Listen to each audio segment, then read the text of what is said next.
Baik, terima kasih sudah hadir di kuliah hari ini. Ya, jadi kita masih ada kuliah satu kali lagi minggu depan nampaknya. Ya, tapi untuk hari ini kita akan membahas tentang maintenance management. Jadi kalau beberapa pertemuan yang lalu, ya, di awal-awal saya sampaikan bahwa manajemen aset itu ada 3 aspek besar yang harus diseimbangkan, yaitu yang pertama ada aspek biaya, kemudian ada aspek resiko, dan yang ketiga adalah aspek performance. Jadi ada menyeimbangkan risk, performance, and cost. Ya, di bagian cost sudah kita bahas di pertemuan terakhir kalau nggak salah. Itu ada life cycle cost. Kemudian sebelumnya kita juga membahas tentang risk, tentang resiko. Nah, hari ini kita akan fokus ke bagaimana kita berbicara tentang aspek performance. Ya, aspek performance itu tidak akan lepas dari bagaimana kita bisa memberikan performance yang diharapkan kepada aset yang dimiliki. Nah, itu tidak bisa lepas dari apa yang disebut dengan perawatan atau manajemen perawatan. Jadi fokus kita hari ini adalah bagaimana kita memahami tentang apa saja manajemen perawatan, bagaimana sejarahnya, ya, apa saja strategi-strategi manajemen perawatan dan sebagainya. Baik, yang seperti tadi saya sampaikan bahwa fokus kita hari ini adalah kita akan membahas tentang maintenance management atau manajemen perawatan. Nah, yang Anda lihat di layar itu adalah bagaimana evolusi dari maintenance. Jadi maintenance atau perawatan itu tidak semerta-merta muncul seperti apa yang terjadi sekarang. Ya. Kalau Anda perhatikan bagaimana pesawat udara, ya misalnya pesawat udara itu beberapa orang mengklaim bahwa itu transportasi paling aman saat ini, ya, dengan jumlah kecelakaan paling kecil, persentase kecelakaan paling kecil. Itu pasti dari keandalan pesawat itu pasti didukung oleh sistem perawatan yang mapan. Nah, sistem perawatan yang mapan itu tidak muncul dengan sendirinya, ada evolusi. Nah, di situ Anda perhatikan bahwa sebuah operasi bisnis yang kompleks, ya, sebuah bisnis yang mengoperasikan kompleks set of asset. Sebuah bisnis yang mengoperasikan kumpulan aset yang kompleks itu harus mempertimbangkan maintenance sebagai key issue dan proper investment, sehingga diharapkan itu bisa mengurangi resiko dan meminimalkan return on investment. Baik, kita lanjutkan. Sehingga dari background tadi, ini adalah penting bahwa kita memahami seberapa penting peran dari maintenance di dalam organisasi. Nah, menurut Tim Talent dan Parody Hearst tahun 2008 dari paper yang mereka tulis, saya ambil dari situ, mereka menuliskan bahwa ada 4 stages, ada 4 tahap dari evolusi manajemen perawatan. Ya, tahap-tahap tadi, kalau Anda lihat tahap-tahap tadi, yang pertama adalah tahun sekitar 1940 itu maintenance itu dianggap sebagai necessary evil, sebagai evil yang itu necessary. Nah, sebagian besar proses perawatan pada tahap ini mereka tidak mempertimbangkan adanya preventive maintenance. Kenapa? Karena maintenance adalah evil. Maintenance itu adalah sesuatu yang harus dihindari, adalah setan sendiri, sesuatu yang harus dihindari. Ya. Sehingga mereka melakukan maintenance dengan sangat minimum. Dampaknya apa? Dampaknya adalah banyak sekali kerusakan-kerusakan yang tidak diharapkan dan itu terjadi. Sebagai contoh di Perang Dunia Kedua misalnya, banyak sekali pesawat-pesawat Perang Dunia Kedua itu jatuh dengan sendirinya. Kenapa? Karena ada kerusakan, tidak ada perawatan yang baik. Karena mereka menghindari perawatan, sehingga perawatan dianggap sebagai necessary. Itu evil, tapi itu necessary. Ya, itu stage pertama tahun 40-an. Nah, kemudian stage yang kedua tahun 1960 sampai sekitar tahun 70-an, tahun 60-an sampai 70-an. Mereka menganggap maintenance sebagai technical matter, sebagai hal yang hanya sifatnya teknis saja. Itu urusan orang teknis. Nah, itu kemungkinan masih dipakai sampai sekarang ketika ada acara, ada kerusakan, akan muncul mohon maaf, ada kesalahan teknis. Itu sebenarnya ya mereka hanya menyerahkan maintenance kepada orang teknis saja, kepada orang teknis, tidak ada hubungannya sama departemen yang lain. Ya. Nah, kemudian hal itu berkembang pada tahun 1980-an dan 1990-an, di mana maintenance mulai dianggap sebagai profit contributor, sebagai kontributor dari keuntungan. Jadi evolusinya berkembang, tidak hanya bahwa maintenance itu sesuatu yang sifatnya teknis saja, tetapi maintenance itu juga bisa dipengaruhi, atau kinerja sebuah aset tidak hanya dipengaruhi aspek teknis, tapi juga dipengaruhi aspek biaya. Dipengaruhi aspek biaya. Nah, kemudian muncul profit contributors. Ya. Artinya ketika sebuah organisasi melakukan perawatan dengan baik, maka itu akan kembali ke mereka sebagai apa? Sebagai profit.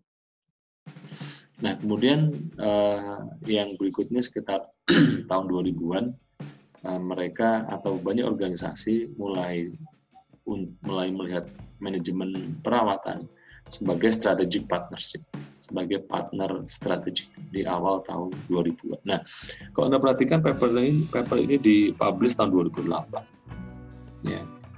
Kemudian pada tahun 2000-an mereka masih mempunyai pendapat bahwa tahun 2000-an sampai 2008, maintenance masih sebagai strategic partnership. Nah, kalau Anda ingat bahwa ISO 55001 dan 55002 tentang manajemen aset itu dipublish tahun 2014 setelah paper ini dipublish, sehingga belum muncul pemikiran bahwa pada saat ini maintenance itu sekarang adalah bagian dari manajemen, dari aset manajemen life cycle.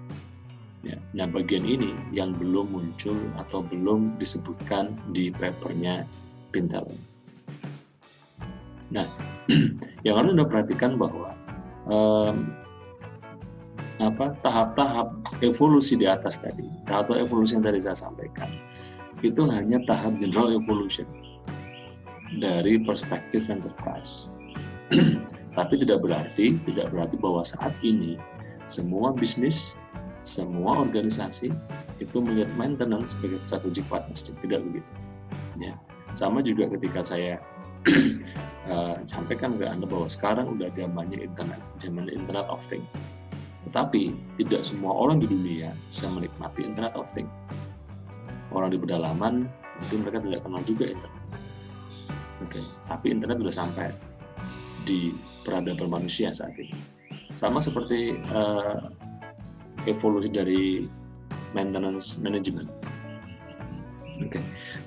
Jadi meski sekarang maintenance management itu sudah menjadi strategic partnership atau bahkan sudah masuk ke bagian dari manajemen aset, tetapi tidak semua organisasi itu menganggap atau sudah berada dalam stage itu. Masih ada banyak organisasi yang mereka menganggap maintenance sebagai necessary evil. Masih banyak organisasi yang mungkin masih menganggap maintenance sebagai technical matter dan sebagainya. Jadi nanti kalau misalnya ada KP, ada TA, dan masuk sebuah organisasi, ceritanya Anda akan punya pemahaman ya bahwa memang tidak semua organisasi mereka melihat maintenance sebagai strategic partnership. Nah, itu yang perlu Anda ingat. Dan perlu dicatat lagi bahwa ini sering muncul di ujian. Saya terbuka saja, sering muncul di ujian. Nanti kalau Anda ingat betul masalah ini, ya siapa tahu pun di ujian lagi di UAS. Nah, sekarang kita masuk bagaimana challenge dari asset management. Jadi saat ini asset management itu adalah bertujuan untuk yang pertama memaksimalkan uptime, atau beberapa bilang mengoptimalkan, silakan. Kemudian memaksimalkan accuracy. Apa itu accuracy? Itu ability to produce specified tolerance or quality level. Artinya begini, ketika organisasi itu membuat KPI bahwa oke, untuk aset ini, aset mesin ini misalnya, itu reliability-nya harus minimum 80% misalnya, atau minimum 90%. Nah, bagaimana manajemen aset ya, itu bisa memastikan bahwa akurasi ketercapaian dari KPI itu terjaga. Ya. Kalau beberapa dari Anda yang mungkin ikut mata kuliah saya di productivity engineering atau rekayasa produktivitas, bagaimana kita mendesain KPI organisasi menjadi KPI departemen. Ya, misalnya KPI departemen dalam hal ini departemen maintenance, KPI-nya menjadi misalnya bagaimana reliability aset minimum 90%. Nah, ketika mereka atau organisasi tadi atau perusahaan tadi mengimplementasikan manajemen aset, itu adalah tujuannya selalu bertujuan untuk memaksimalkan akurasi. Akurasi apa? Bahwa KPI yang diset terhadap aset itu bisa terjaga. Oke. Yang tadi uptime tadi ya, itu adalah berhubungan dengan productivity. Dengan uptime itu berapa lama mesin itu on, mesin itu bisa jalan. Kemudian yang ketiga, meminimumkan cost per unit produce, ya, meminimumkan cost per unit produce, meminimumkan biaya per unit. Kemudian meminimumkan resiko, prevent safety hazard to employment, kemudian ensure lowest possible risk dan sebagainya. Jadi itu challenge yang ada sekarang. Ya. Jadi kalau Anda perhatikan nomor 5, manajemen aset juga dia berhubungan sama safety juga. Oke, berhubungan dengan safety. Artinya jika misalnya Anda tertarik ke safety, tapi Anda juga ambil mata kuliah manajemen aset, bagaimana Anda bisa melakukan desain safety system di manajemen aset? Itu memungkinkan. Oke. Contoh misalnya, di Indonesia mungkin sekarang belum banyak ada, mungkin sudah ada tapi belum banyak. Nah, misalnya di luar negeri, kalau saya pernah cerita di kelas, di Indonesia orang beli gas pakai tabung. Di luar mereka beli gas, ya sudah seperti beli listrik, gas langsung disalurkan. Nah, bagaimana aspek safety? Bagaimana aspek safety dari gas yang disalurkan ke sana dan sebagainya. Ya. Nah, ini beberapa challenge-nya. Nah, dari ketujuh challenge ini, salah satu yang bisa dilakukan adalah bagaimana perusahaan atau organisasi tadi mengoptimalkan peran dari manajemen perawatan. Nomor 1, uptime itu bisa dioptimalkan, bisa dimaksimalkan dengan proses perawatan yang benar. Ya. Kemudian akurasi juga bisa dilakukan dengan proses perawatan yang benar. Kemudian meminimumkan cost itu juga bisa dilakukan dengan proses perawatan yang benar atau implementasi strategi perawatan yang benar. Nanti yang kita bahas bahwa ada beberapa strategi perawatan dan bagaimana kita bisa memilih perawatan mana yang bisa menghasilkan cost terkecil bagi perusahaan. Begitu juga yang keempat, kelima, dan seterusnya. Semua itu bisa kita lakukan atau bisa dilakukan oleh organisasi atau bisa dicapai oleh organisasi ketika mereka mengimplementasikan strategi atau manajemen perawatan itu. Nah, kenapa kita menggunakan maintenance strategy? Yang perlu kita ingat kalau pertemuan terakhir kemarin kita membahas tentang life cycle cost. Ya. Jadi life cycle cost, pada life cycle cost ada 2 stage besar yang itu umurnya paling panjang, yaitu stage perawatan dan stage utilisasi.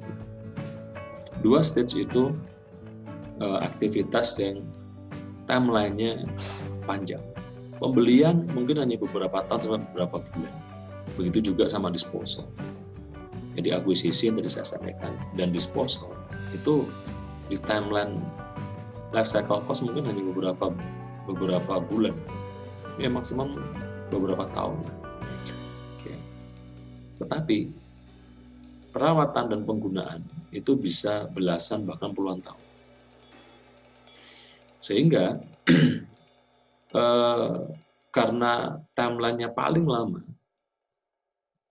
banyak sekali dana atau banyak sekali biaya life cycle, banyak sekali porsinya itu dialokasikan untuk kegiatan aktivitas dari maintenance dan penggunaan. Dari sini dapat kita lihat bahwa reliability itu mempunyai peran ekonomi yang sangat signifikan. Sehingga bagaimana perusahaan mengelola kondisi dari aset itu menjadi sangat penting. Artinya apa? Ketika kondisi dari aset itu bagus, maka reliability-nya bagus, itu bisa lebih mendukung tujuan organisasi untuk mendapatkan laba dengan cara di sisi lain mengurangi biaya yang berhubungan dengan maintenance. Ya. Kemudian yang ketiga, bisnis area sekarang ini more difficult karena regulasi dan kompetisi. Regulasi berhubungan dengan peraturan pemerintah tentang karbon misalnya, tentang banyak hal. Ya. Misalnya di Australia sebagai contoh, semua perusahaan yang dia membuang karbon ke udara itu akan dikenakan tax, akan dikenakan pajak. Okay. Ada juga misalnya di negara lain seperti di Cina, perusahaan dibatasi dalam membuang karbon ke udara.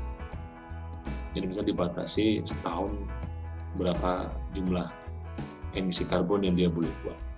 Ya. Kalau dia mau lebih dari itu, dia harus beli kuota karbon yang dibuang, dan itu harganya mahal. Ini beberapa negara mereka menciptakan regulasi berbeda-beda. Di Indonesia saya belum lihat ada. Ya, bahkan mungkin kalau Anda naik motor atau naik mobil, banyak sekali kendaraan yang asapnya luar biasa hitam, karena di Indonesia belum diatur. Nah, kemudian yang terakhir, kenapa kita menggunakan strategi maintenance? Itu bisa dimanfaatkan untuk mengextend lifetime dari sistem komponen atau memperpanjang period between repair. Ya, mengextend lifetime. Jadi waktu hidup dari aset bisa kita buat lebih lama, baik dari sistem atau dari komponennya, atau ya, lebih simpel lagi, memperpanjang periode antar repair. Nah, itu beberapa alasan kita menggunakan maintenance strategy. Tapi itu semua sebetulnya sudah direkod di slide yang sebelumnya tadi. Ya. Ketika kita mengimplementasi maintenance strategy atau maintenance management dengan baik, itu 1-7 challenge dari asset management itu insya Allah sebagian besar bisa kita capai. Nah, sekarang kita membahas tentang balance of maintenance. Ya. Maintenance is salah satu dari alternatif manajemen aset, tapi itu bukan manajemen aset. Jadi maintenance dan manajemen aset berbeda. Maintenance fokusnya hanya satu, performance. Dia kadang-kadang tidak peduli bagaimana biayanya, tidak peduli bagaimana resikonya. Hanya fokus ke satu hal, ke kinerja dari aset. Ya. Jadi sekali lagi maintenance adalah salah satu alternatif dari manajemen aset. Tujuannya, kalau manajemen aset sendiri tujuannya sudah beberapa kali disampaikan, mencapai balance between cost and reliability. Oke. Nah, maintenance bisa di komponen level atau di sistem level. Komponen level itu maksudnya melakukan perawatan atau maintenance di level komponen, bagian dari sistem. Nah, kalau sistem level itu aset secara keseluruhan. Jadi misalnya di mesin organ di sebuah pabrik, ya semua rangkaian mesin dari mesin A, B, C sampai mesin terakhir itu adalah sistem level. Komponen level itu bisa jadi mesinnya atau komponen dari mesin itu sendiri. Oke. Nah, kita lanjutkan. Ini beberapa maintenance strategy. Jadi beda antara maintenance management dan maintenance strategy. Maintenance management ya, itu adalah bagaimana kita mengelola semua sumber daya dari maintenance. Maintenance management, Anda ingat, adalah proses pengelolaan aktivitas perawatan, termasuk di dalamnya adalah proses sumber daya, pengelolaan sumber daya. Oke. Jadi kalau Anda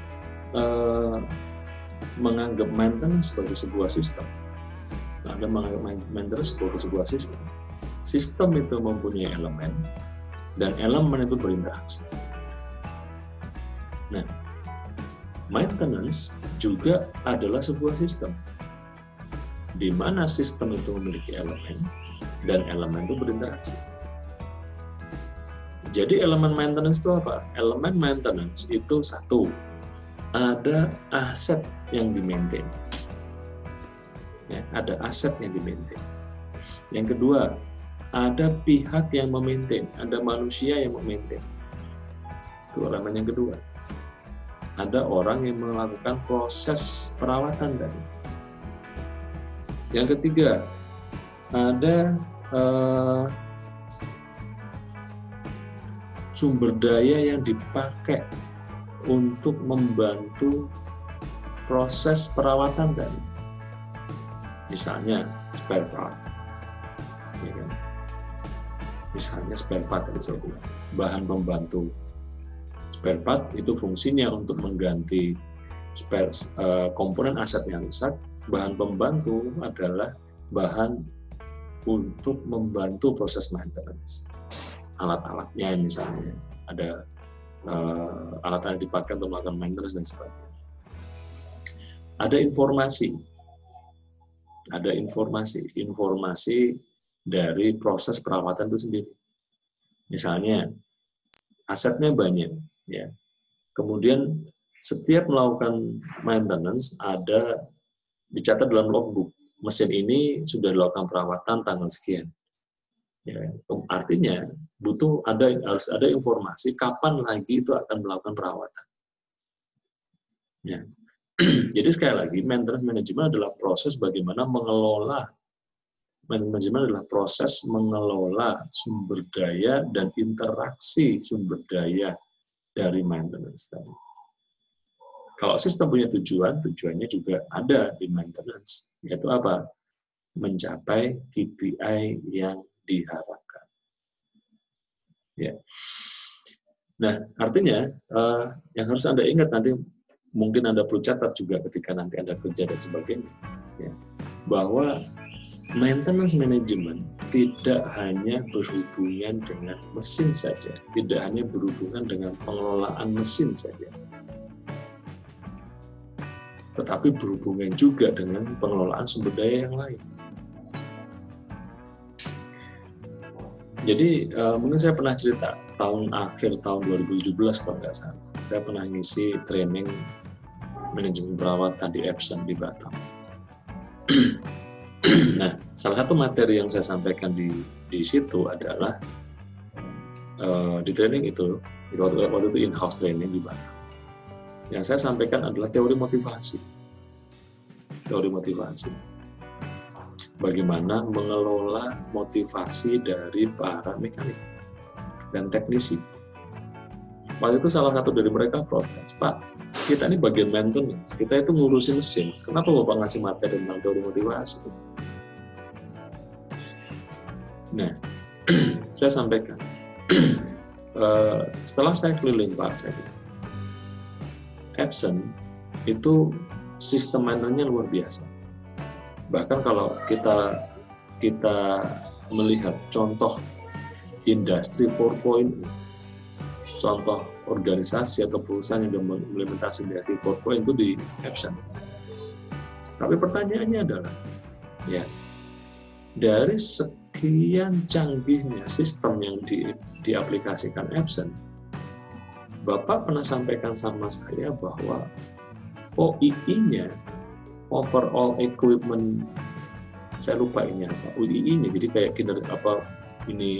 parameter kinerja mesin.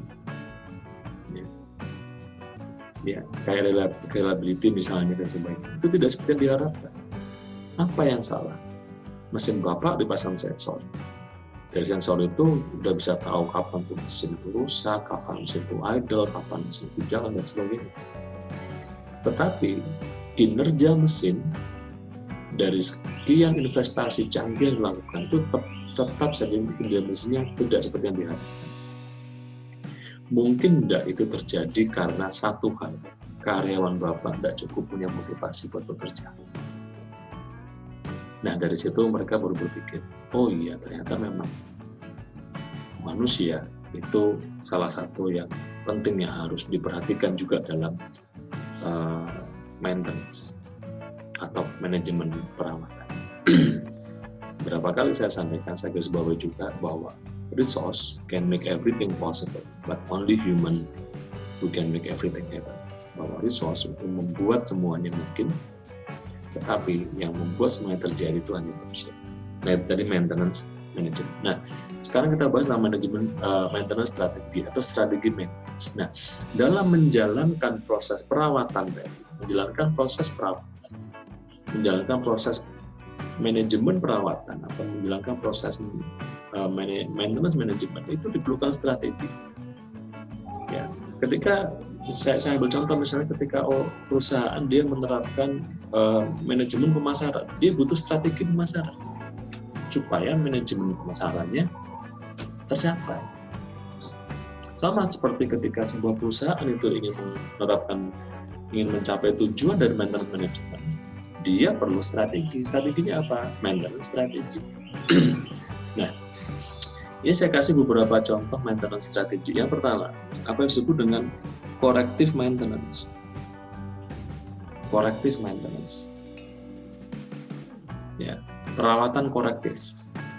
Nah, corrective maintenance atau corrective maintenance action, ya, itu adalah strategi maintenance di mana melakukan perawatan ketika mesin sudah rusak.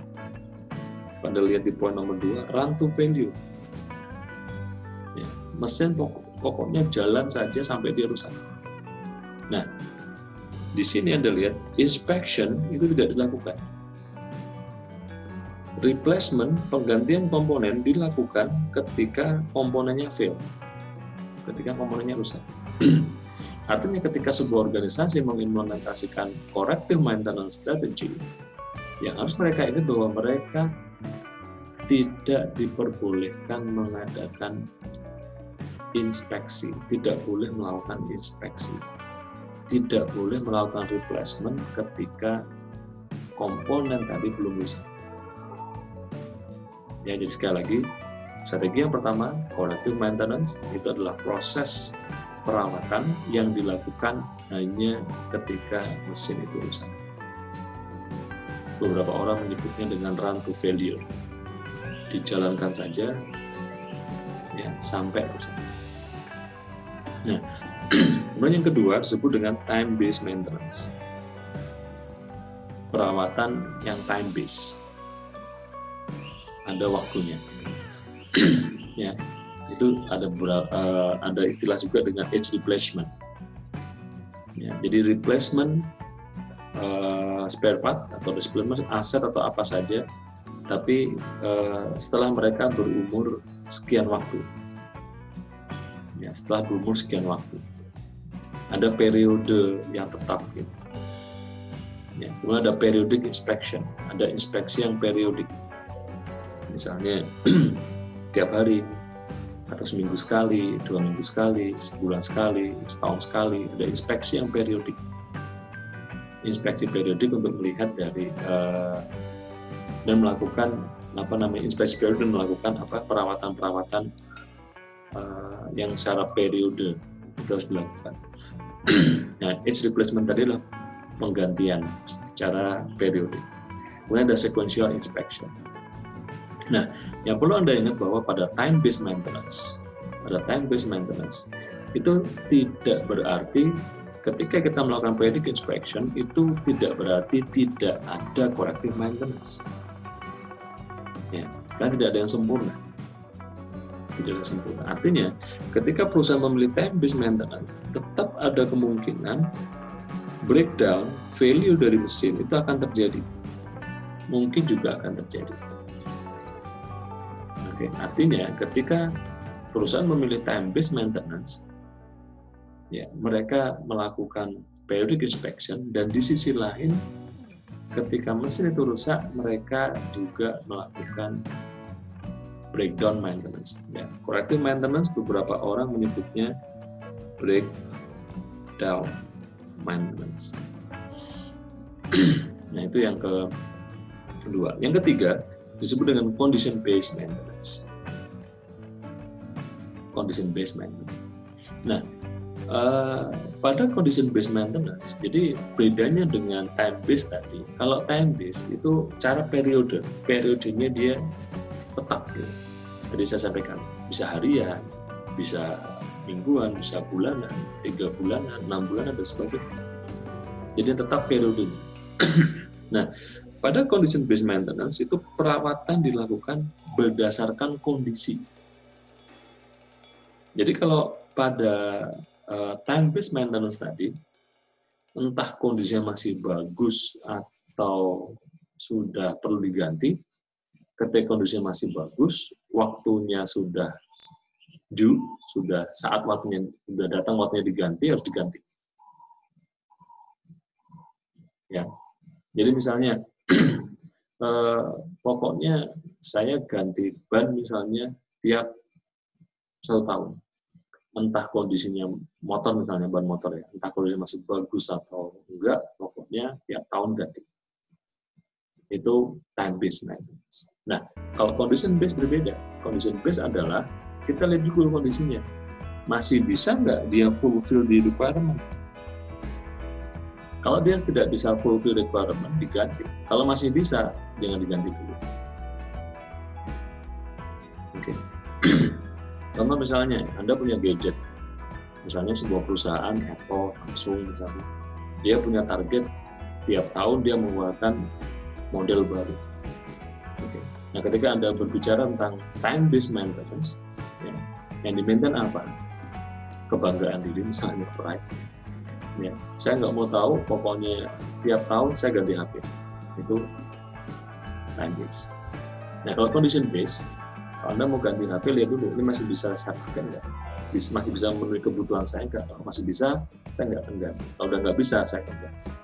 Nah, itu bedanya time-based dan condition based. Nah, yang perlu Anda perhatikan bahwa dua-duanya ini, time based dan condition based, itu beberapa orang menyebutnya sebagai preventive maintenance. Kalau tadi corrective maintenance, beberapa orang menyebutnya breakdown maintenance. Ya, tapi ada orang yang membedakan juga. Time based maintenance disebut dengan preventive maintenance. Ya. Kemudian kalau condition based, beberapa orang menyebutnya sebagai predictive maintenance.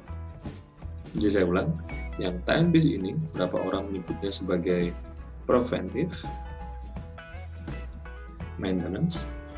Kalau condition based itu adalah predictive,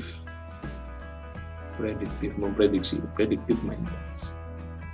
Nah, yang terakhir apa yang disebut dengan reliability centered maintenance, perawatan yang berfokus ke reliability.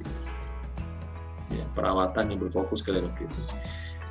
Jadi pada reliability centered maintenance itu mereka bisa perusahaan yang mengimplementasi RCM, reliability centered maintenance, mereka bisa fokus ke, bisa milih antara condition based, time based, atau corrective. Ya. Intinya semua itu fokusnya pada reliability. Tapi biasanya mereka fokus kedua ini. Oke. Nah, Kapan itu dipakai? Reliability center maintenance adalah pada aset-aset yang ketika reliability-nya terganggu, itu perusahaan akan rugi besar. Bagi contoh, tadi saya menyebutkan tentang pesawat terbang. Ya, pesawat terbang itu butuh reliability yang tinggi. Artinya, mereka tidak bisa pesawat terbang memilih corrective maintenance. Betul kan? Ya, pesawat terbang tidak boleh mengimplementasi corrective maintenance. Perusahaan maskapai penerbangan tidak boleh mereka memilih corrective maintenance. Ya nanti maintenance kalau udah rusak, nggak bisa begitu. Ya, mereka harus memilih antara time based atau condition based. Time based atau condition based. Oke. Atau kombinasi dari keduanya. Kombinasi dari keduanya itu salah satunya menghasilkan reliability centered maintenance. Oke, itu yang harus Anda ingat. Bahwa fokusnya RCM adalah bagaimana menjaga reliability dari aset.